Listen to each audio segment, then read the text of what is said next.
नमस्कार दोस्तों, आपका स्वागत है अपने YouTube चैनल PFP में। आज हम एक ऐसे धमाकेदार कंपनी के बारे में बात करने वाले हैं जहां पर लगातार हमें वीकनेस देखने को मिल रही है, लेकिन बिल्कुल भी यहां पर डरने की ज़रूरत नहीं है। इसे हमें अपने लॉन्ग टर्म पोर्टफोलियो के लिए एक्यूमुलेट करना चाहिए, जो कि लॉन्ग टर्म में हमें धमाकेदार रिटर्न्स बनाकर दे सकता है। तो कौन सा है ये स्टॉक, कौन सा ये हीरा है जिसे हमें पकड़ना चाहिए, पहचानना चाहिए, इसके बारे में बात करने वाले हैं। लेकिन उससे पहले अगर आपने चैनल को सब्सक्राइब नहीं किया है तो प्लीज़ सब्सक्राइब कीजिए और रेगुलर अपडेट्स पाने के लिए नोटिफिकेशन बेल को प्रेस कीजिए। साथ ही साथ टेलीग्राम चैनल को भी ज्वाइन कीजिए, जिसकी लिंक डिस्क्रिप्शन बॉक्स में दी गई है।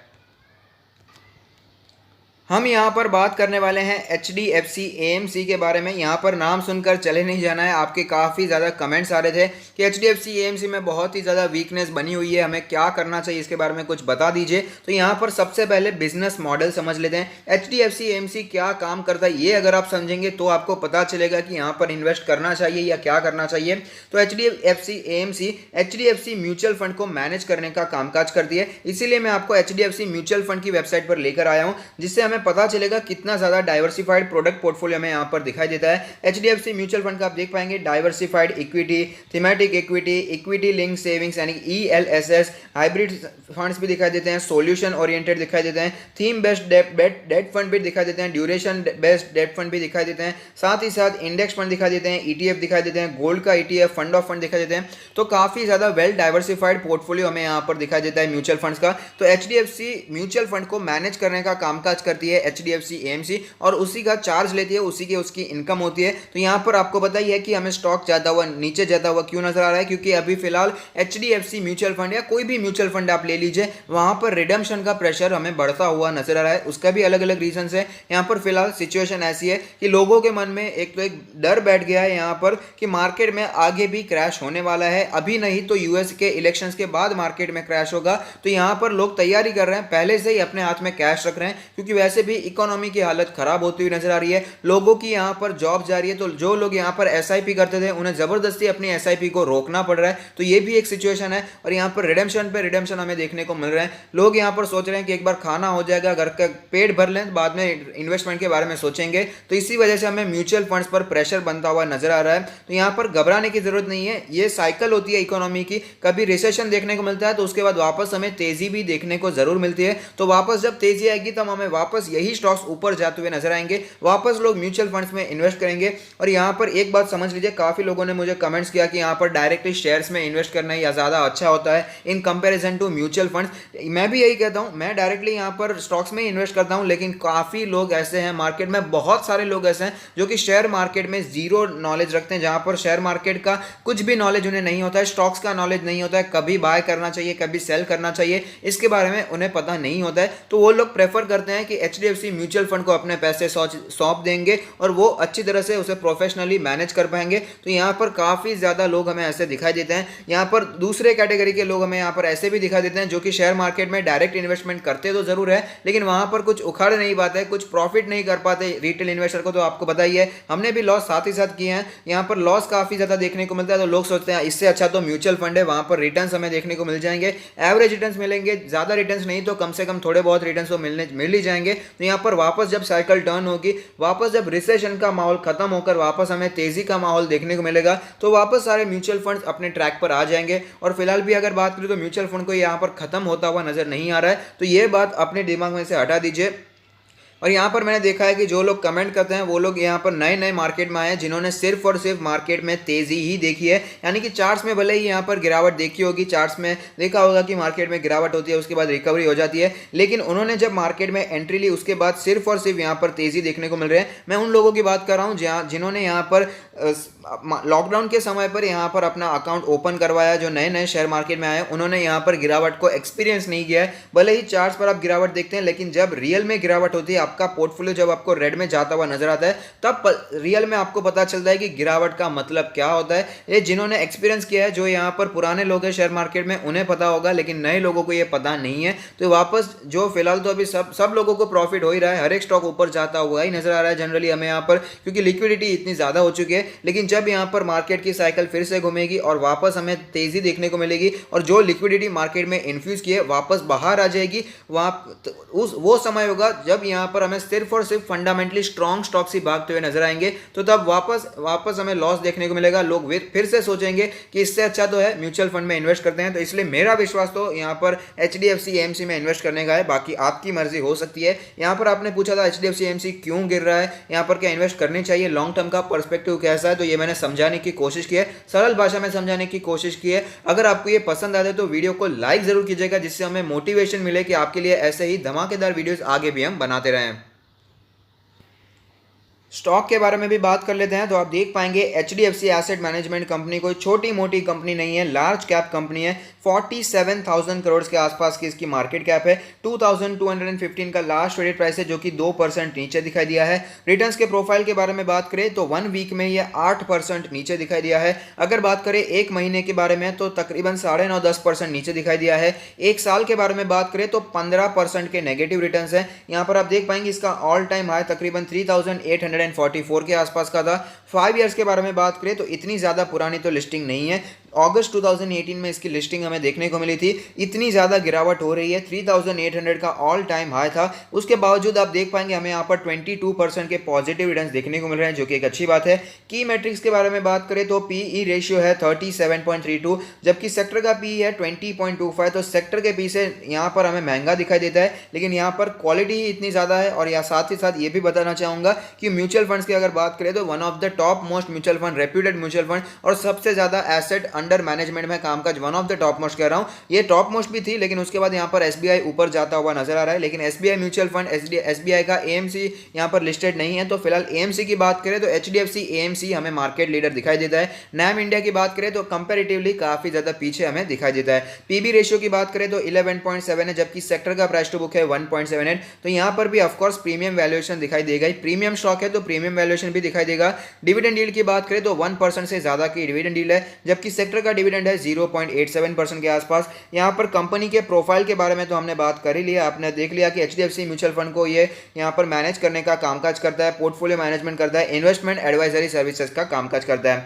अगर इसका मैं आपको यहां पर फाइनेंशियल ट्रेंड दिखाऊंगा तो आपको पता चलेगा स्टॉक कितना ज्यादा अच्छा है। यहां पर आप देख पाएंगे रेवेन्यू में लगातार बढ़ोतरी देखने को मिल रही है। रेवेन्यू 1.58,000 करोड़ थी 2017 में, जो कि बढ़कर यहां पर 2020 में 2.14,000 करोड़ हो चुकी है। प्रॉफिट के बारे में बात करें तो लगातार बढ़ोतरी ही देखने को मिलने वाली है। 0.55,000 करोड़ के आसपास का प्रॉफिट था 2017 में, 2020 में बढ़कर 1.26,000 करोड़ हो चुका है। और एक और बात जो ध्यान में रखने वाली है कि यहाँ पर अब जब भी हम फंडामेंटली स्टॉक को एनालाइज करते हैं तो हमें पता चलता है जो ये रेवेन्यू वाला जो ये बार होता है वो काफी ज्यादा ऊपर होता है, लेकिन जो यहाँ पर प्रॉफिट वाला बार होता है काफी ज्यादा नीचे दिखाई देता है। यानी कि जो रेवेन्यू होता है उस हिसाब से प्रॉफिट कम दिखाई देता है, लेकिन ये स्टॉक है जहां पर रेवेन्यू जितना दिखाई दे रहा है उसी हिसाब से तगड़ा प्रॉफिट भी हमें यहाँ पर दिखाई देता है। इसे कहते हैं यहाँ पर नेट प्रॉफिट मार्जिन, वो भी हम आगे देखने वाले हैं। कुछ फाइनेंशियल स्टेटमेंट्स भी यहाँ पर देख लेते हैं।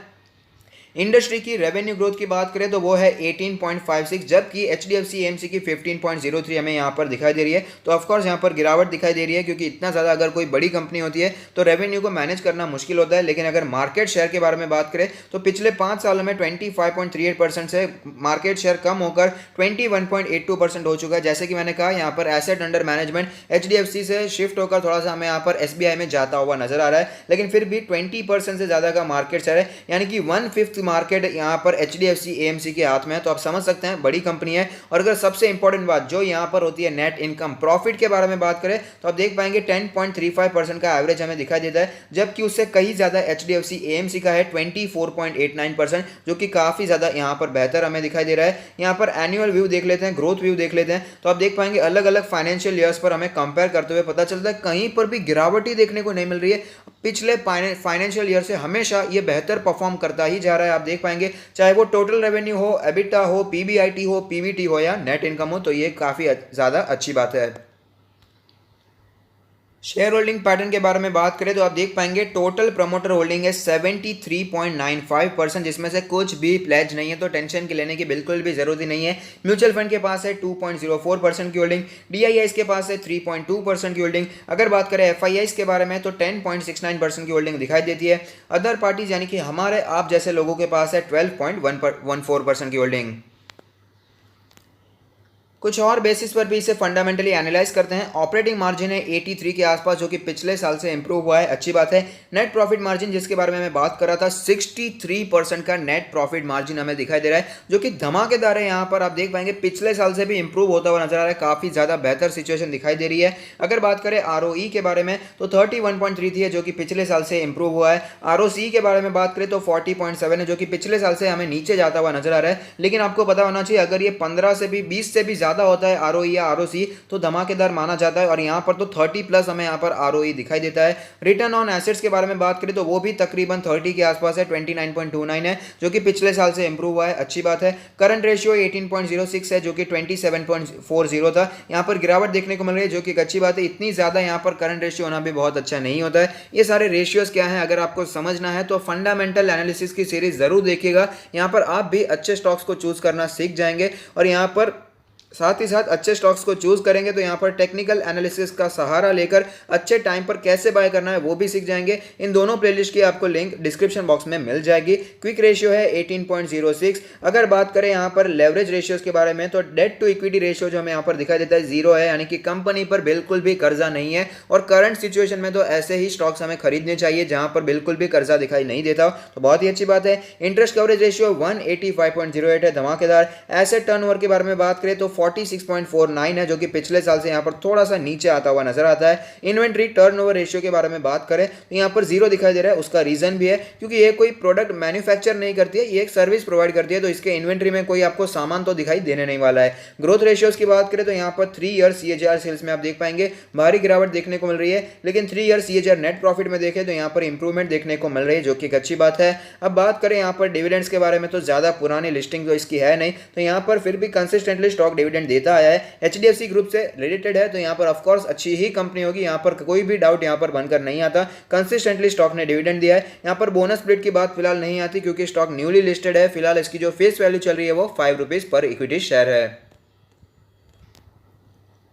तो यहाँ पर हमने फंडामेंटल्स तो देख लिए हैं, यहाँ पर चार्ट्स पर आ जाते हैं, वहाँ पर कैसी सिचुएशन बनी हुई है उसके बारे में भी जान लेते हैं। यहाँ पर फंडामेंटल्स को देखकर एक बात तो पता चलती है कि धमाकेदार स्टॉक है, बहुत ही बेहतरीन परफॉर्मेंस हमें देखने को मिल रहा है। पोर्टफोलियो वाला स्टॉक है। अगर आप अपना पोर्टफोलियो से रिव्यू करवाना चाहते हैं तो उसका लिंक भी हमने डिस्क्रिप्शन बॉक्स में दे दिया है, तो इसे अपने पोर्टफोलियो में आप ऐड करने के बारे में सोच सकते हैं। अगर बात करें कौन से लेवल पर बाय करना चाहिए, क्या करना चाहिए, तो करंट ट्रेंड के हिसाब से काफ़ी ज़्यादा बियरिश ट्रेंड हमें यहाँ पर नजर आ रहा है। लेकिन जब यहाँ पर एक बात याद रखिएगा, अच्छा स्टॉक जब आपको बुरे समय पर मिल रहा हो तब आपको यहाँ पर एक्यूमुलेट करना चाहिए लॉन्ग टर्म के लिए, तो आपको जब भी अच्छा समय आएगा बहुत ही अच्छे रिटर्न्स यहाँ पर देखने को मिल जाएंगे। ये बात को आप ध्यान में रखेंगे तो आपको यहाँ पर स्टॉक मार्केट में अच्छा मुनाफा देखने को मिल सकता है। ऑल टाइम चार्ट एक बार देख लेते हैं तो आप देख पाएंगे लिस्टिंग के बाद गिरावट हमें ऑफकोर्स देखने को मिली थी। आप देख पाएंगे काफ़ी ज़्यादा गिरावट तो नहीं थी, लेकिन फिर भी यहाँ पर ऑफकोर्स गिरावट हमें देखने को मिली थी। उसके बाद यहाँ पर काफ़ी ज़्यादा तेज़ी देखने को मिली। आप देख पाएंगे 3,800 के आसपास स्टॉक पहुँच चुका था, लेकिन उसके बाद यहाँ पर वीकनेस देखने को मिल रही है।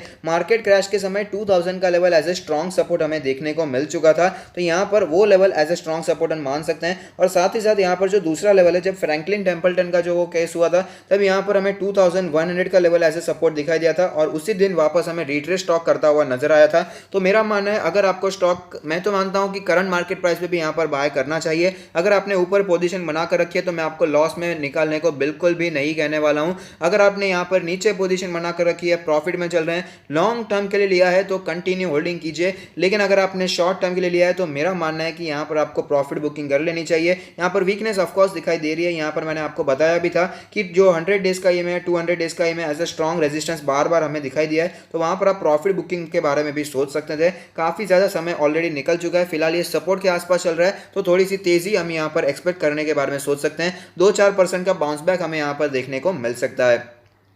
तो अब बात करें कौन से लेवल पर फ्रेश बाय करना चाहिए, तो जो एग्रेसिव इन्वेस्टर है, एक्टिव इन्वेस्टर है, करंट मार्केट प्राइस पे ही यहाँ पर इन्वेस्टिंग शुरू करने के बारे में सोच सकते हैं। और अगर बात करें उन लोगों के बारे में जो कि कंजर्वेटिव होते हैं नेचर से, जो कि वेट करना चाहते हैं, उनके लिए मैं जो लेवल्स रेकमेंड करूंगा वो होंगे यहाँ पर 2000 से करके 2100 का लेवल। अगर आपको स्टॉक कहीं पर भी इस लेवल के आसपास नजर आता है तो वहां पर लॉन्ग टर्म के लिए बाइंग इनिशिएट करने के बारे में आप सोच सकते हैं। एक्यूमुलेट कीजिए इसे लॉन्ग टर्म के लिए, ऐसा जरूरी नहीं है एक ही साथ सारी क्वांटिटी उठानी है, धीरे धीरे करके यहाँ पर आप क्वांटिटी बिल्डअप कीजिए कीजिए अपने लॉन्ग टर्म पोर्टफोलियो के लिए। शॉर्ट टर्म में हमें गेंस चाहिए, वो स्टॉक्स भी मैं आपको रेगुलरली बताता रहता हूँ, लेकिन सबसे इंपॉर्टेंट है आपका जो लॉन्ग टर्म पोर्टफोलियो है उसे आपको मेंटेन रखना चाहिए, उसे टाइम टू टाइम बिल्डअप करना चाहिए। अगर आप ऐसा नहीं करेंगे तो आपको लॉन्ग टर्म में मुनाफा देखने को नहीं मिलेगा और शॉर्ट टर्म की मगजमारी में आप यहाँ पर चले जाएंगे। यहाँ पर आपको बहुत ही ज़्यादा टेंशन होगा, रिस्क होगा, यहाँ पर बहुत ही ज़्यादा आपको फ्रस्ट्रेशन होगा। तो यहाँ पर लॉन्ग टर्म के लिए स्टॉक को ऐड करते जाइए। हर 5 या 8% के करेक्शन पे इसे आप लॉन्ग टर्म के लिए ऐड कीजिए। यहाँ पर कमेंट्स देखकर को मुझे तो ऐसा लग रहा था कि यहाँ पर बहुत ही ज़्यादा गिरावट हो चुकी है,